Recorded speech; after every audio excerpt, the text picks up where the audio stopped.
soft Victoria's Secret model glam. Keep watching. Sydney this, Sydney that. Sydney. Hi guys, it's been a long time no see. We're finna do a whole Victoria's Secret glam bombshell look. Now, I don't have curly bombshell blowout curls, but I do have my natural curly hair, so that's why I wanted to do it right now, because I think next week my hair will be straight. And I want to show you guys what I'm going to wear before we get started with the glam. I bought this corset when I was thrifting in Dallas. They were having a market, and look at how cute this is. I have for Victoria's Secret. It's really cute. It's lacy and it's pink, and it has the little emblem with a bow, and I feel like the pink matches perfectly, so I was like, why not just do this little piece? And I was thinking about wearing this as like the skirt. It's kind of see-through, but it still matches all the shades of pink. To start, I'm gonna be going in with the Lange Cream Skin Toner and Moisturizer just to go ahead and get my skin nice and smooth. And I'm gonna go in with the Lange Glowy Makeup Serum. I love pairing this serum and this toner up together when I'm doing a full face of makeup on, but I'm not going to be going out for that long because the finish when I make it matte with my setting spray is so beautiful. My skin is left looking like a glazed donut. When that happens, that's how you know you have a really good base. I let that dry, and then I go in with my Huda Beauty Easy Blur in the shade Hot Fudge. If we're shade twins, let me know in the comments. I rarely do use foundation just because I don't do full face makeup looks, but when I do, I only use a little bit because it just makes my face actually match with the rest of my body, if you can't tell. Then I go in with my Fenty Beauty Matchstick in the shade Espresso. My contour and placement varies depending on the type of look I'm going for, but since today was a nice glowy, you know, soft glam, I typically try to keep my contour and my bronzer.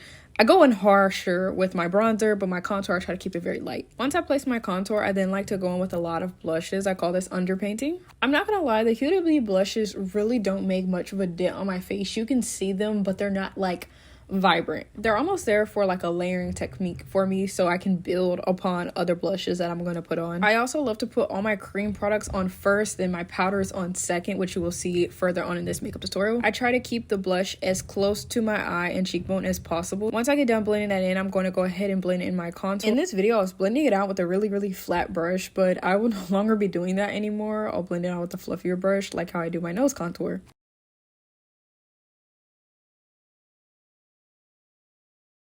This is the Blush Balm by Revolution in the shade Savage Coral. I love this blush down. It is so blendable and it is so vibrant. I could almost compare it to the Juvia's palette. I'm pretty sure this is a dupe version of it. And I think this is around $5 or $6. Once I blend all that in, I then go in with my concealers. I go in with two shades. The first one I'm going to go in is Honeycomb. The placement when I'm doing a full face is underneath my eyes, and it's a little snatched at the end for a snatched look on my forehead, on my nose, my chin, and the places that are supposed to be highlighted on my face. I didn't record this part because it's time consuming, but I wait at least 2 minutes to let this dry so I can get a full coverage. Then I'll blend it out with a really dense brush, and then after that I'll go on with my second shade, which is Peanut Butter, and this is to brighten my under eyes a little bit more. But as of the blending part, I typically try to use a very dense brush, and then I use a really smaller brush when it comes to the lighter shade, just to make sure the lighter shade stays exactly where I placed it.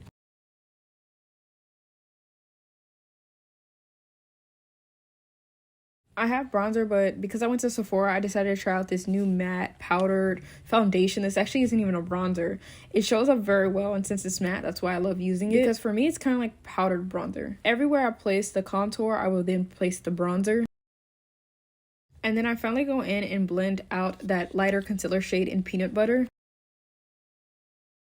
Huda Beauty has these two new shades in Pink Pumpkin and Cherry Peach that I wanted to try out, and I was going to go in a Pink Pumpkin first because it matches my skin tone shade very well. It's actually made for deeper skin tone. Before doing that, I like getting my sponge and spraying on some setting spray to blend it in a little bit more to make sure all those creases underneath my eyes are gone. Then I'm going in with that Pink Pumpkin setting powder, and then I go in with my Huda Beauty powder puff and press underneath my eyes everywhere where that concealer once was. I do have to say though, with this Lange serum, it does feel like it's sucking all the moisture out of my face. So immediately after I set, I brush off, because if this stays on longer than anything more than like 1 minute, it will literally stay on there. And after working with some Huda Beauty products for the last 2 months, I do have to say confidently with my whole chest that their products really only work very well with their own Huda Beauty Easy Blur primer or any primer Huda Beauty makes. And excuse me, I don't think I told you guys my shade. It's a Forest Matte foundation in the shade 63P. To add color back to my face, I am going to go in with the Laura Mercier setting powder in the shade Translucent Medium Deep. I also do notice with Huda Beauty powders, it also has no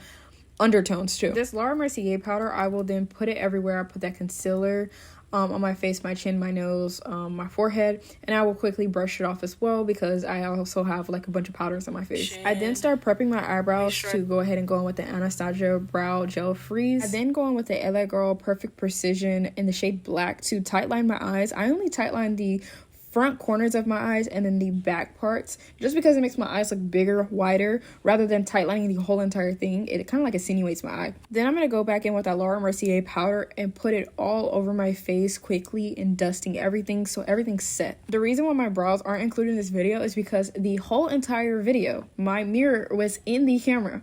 And I didn't notice until it was too late. But all I basically do with my brows is just fill in the parts that are kind of sparse, and then I just go over them with gel freeze. It's nothing really big of a deal.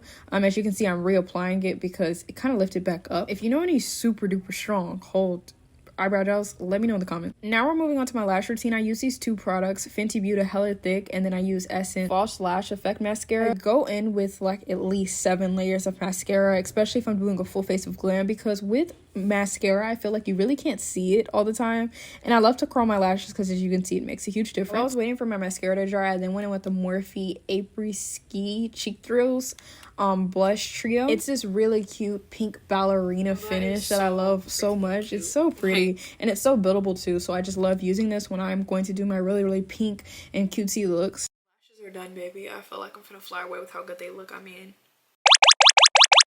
after that, I then go in and conceal my brows by using the Too Faced Multi-Use Sculpting Concealer in the shade Shy. I get like a really flat brush. I'm not really that perfect when it comes to carving them out, but I do something underneath there. Then I go in with a really dense brush and buff it out. I then go in with my Dior Lip Glow in the color Ultra Pink. It's the perfect shade of baby pink. I then go in with the LA Girl Perfect Precision in the shade Brown and Dark Brown. I go in with brown first to get an overlining of my lips, and then I go in with dark brown to emphasize my lip shade and just like make my lips bigger. And just that day, L'Oreal had sent me some new lip products to play around with, so I was putting them up to my lips trying to find the perfect shade of pink, and then I finally found it. This is Worth It in the shade L'Oreal. I then pat it and I put it in the center of my lips. Now it is highlight time. I do not remember the specific shade, but I do know that it's from Juvia's Place. Now I only ever put highlight on the nose of my bridge, nowhere else, but since we're doing Victoria's Secret Model Glam, I will go back in with this shade in the inner corners of my eyes to add that shine. Now I'm trying to make an eye look out of nothing. I'm going back in with that same shade of that matte foundation, and I'm trying to make a little cat eye wing at the end. I'm fake doing eye makeup, guys, because I knew I was going to take this off within the hour. I'm basically going in with my Morphe palette in a very pale ashy shade to go ahead and make it look like I have a cut crease going on. Let's blend it out. I then go in with a dark brown and kind of just create a line to connect with that cat eye I created with the bronzer. I then pick up a really sparkly, nice shimmery shade and pack it in the corner with a very fluffy brush. Then I go on with my Charlotte Tilbury Flawless Finishing Spray to go ahead and melt all my makeup together. Then I go with the L'Oreal Infallible. Y'all, when I tell y'all the setting spray doesn't move, it doesn't move. Like, I even slept on a white pillow and none of my makeup was on there. I let that fan, and this is the finished look. Look how beautiful this glam is.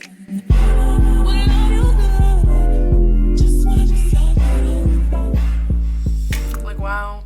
This is what it looks like with my lens off, by the way. Full on raw, my camera, no lens. So maybe you'll get like a better look at what makeup actually looks like, and it looks literally flawless. Like, wow. If you like this video, please let me know down below in the comments. I most definitely want to try to make more makeup videos on my YouTube channel and edit them for you guys.